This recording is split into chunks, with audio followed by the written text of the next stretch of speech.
जय श्री कृष्णा। राधे राधे। आइए सुनते हैं माता सीता की यह रोचक लोक कथा। आपका दिल जीत लेगी, धन के भंडार भरेगी। यह कहानी सीता माता कहती थी और श्री राम इसे सुना करते थे। एक दिन श्री राम भगवान को किसी काम के लिए बाहर जाना पड़ गया तो सीता माता कहने लगी कि भगवान, मेरा तो 12 बरस का नित्यनेम है, अब आप बाहर जाएंगे तो मैं अपनी कहानी किसी सुनाऊंगी। श्री राम ने कहा कि तुम कुएं की पाल पर जाकर बैठ जाना और वहाँ जो औरतें पानी भरने आएंगी उन्हें अपनी कहानी सुना देना। सीता माता कुएं के पाल पर जाकर बैठ जाती हैं। एक स्त्री आई, उसने रेशम की जरी की साड़ी पहन रखी थी और सोने का घड़ा ले रखा था। सीता माता उसे देख कहती हैं कि बहन, मेरा 12 वर्ष का नित्यनेम सुन लो।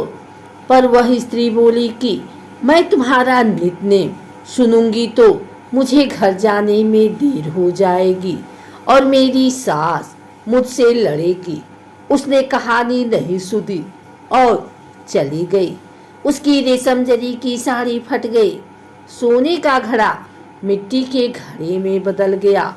सास ने देखा तो पूछा कि किसका दोष अपने सिर लेकर आ गई है।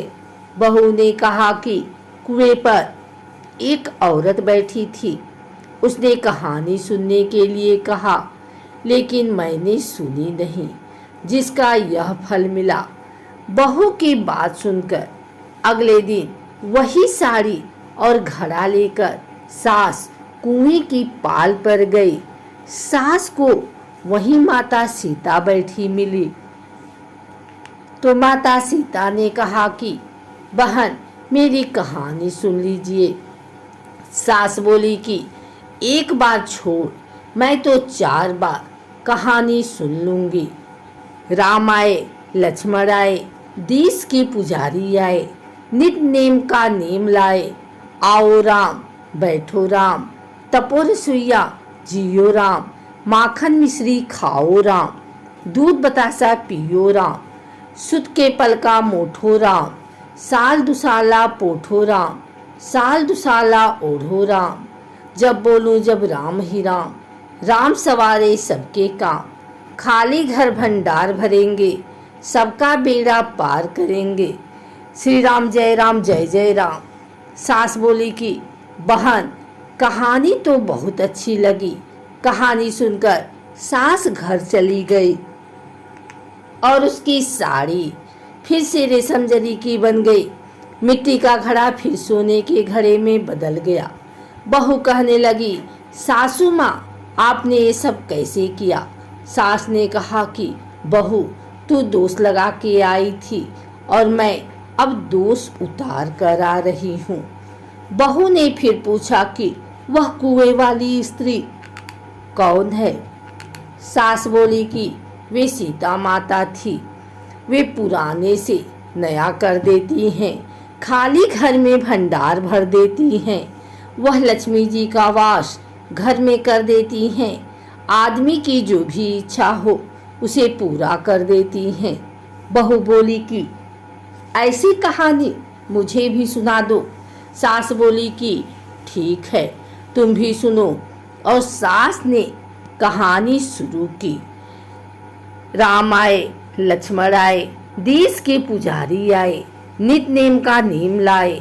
आओ राम, बैठो राम, तपी रसोइया जियो राम, माखन मिश्री खाओ राम, दूध बतासा पियो राम, सुत के पल का मोठो राम, साल दुसाला पोठो राम, साल दुसाला ओढ़ो राम। जब बोलूं जब राम ही राम, राम सवारे सबके काम, खाली घर भंडार भरेंगे, सबका बेड़ा पार करेंगे। श्री राम जय जय राम। कहानी सुनकर बहू बोली कि कहानी तो बहुत अच्छी है। सास ने कहा कि ठीक है, इस कहानी को रोज कहा करेंगे। अब सास बहू रोज सवेरे उठती, नहाती, धोती और पूजा करने के बाद नित्यनेम की सीता की कहानी कहती। एक दिन उनके यहाँ एक पड़ोस की औरत आई और बोली कि बहन जरा सी आँच देना। तो वह बोली कि आज तो अभी हमने जलाई ही नहीं। पड़ोसन ने कहा कि तुम सुबह 4 बजे से उठकर क्या कर रही हो? फिर उन्होंने कहा कि सुबह उठकर हम पूजा करते हैं, फिर सीता माता की नित्यनेम की कहानी सुनते हैं। पड़ोसन ने उनकी बात सुनकर फिर कहा कि सीता माता की कहानी कहने से तुम्हें क्या मिला? वे बोली कि इनकी कहानी कहने से घर में भंडार भर जाते हैं, सारे काम सिद्ध हो जाते हैं, मन की इच्छा भी पूरी होती है। पड़ोसन कहती है कि बहन ऐसी कहानी तो मुझे भी सुना दो। फिर वह बोली कि ठीक है, तुम भी यह कहानी सुन लो। राम आए, लक्ष्मण आए, देश के पुजारी आए, नित्यनेम का नेम लाए, आओ राम बैठो राम। सारी कहानी सुनने के बाद पड़ोसन कहने लगी, बहन कहानी तो मुझे बहुत अच्छी लगी। अब वह पड़ोसन भी नित्यनेम सीता माता की कहानी कहने लगी। कहानी कहने से सीता माता ने पड़ोसन के भी भंडार भर दिए। अब तो पूरे मोहल्ले में नित्यनेम की कथा चल पड़ी। हर किसी की मनोकामना पूरी होने लगी। हे सीता माता, जैसे आपने उनके भंडार भरे, वैसे ही आप हमारे भी भंडार भरना। कहानी सुनने वाले के भी और कहानी कहने वाले के भी।